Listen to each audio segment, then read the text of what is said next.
টি-20 বিশ্বকাপে আজ সুপার 8-এর গুরুত্বপূর্ণ লড়াইয়ে মুখোমুখি হচ্ছে ইংল্যান্ড ও পাকিস্তান। সেমিফাইনালের দৌড়ে টিকে থাকতে দু দলের জন্যই এটি কার্যত বাঁচা মরার লড়াই।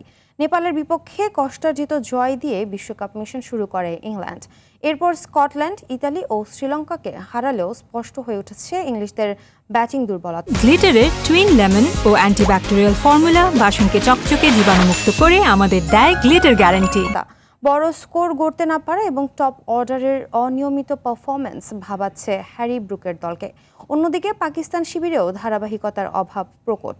চিরপ্রতিদ্বন্দ্বী ভারতের কাছে বড় হার, ওপেনারদের রান খরা এবং স্ট্রাইক বোলার শাহিন আফ্রিদির অফ ফর্ম সব মিলিয়ে চাপে রয়েছে মাইক হেসনের শিশুরাও।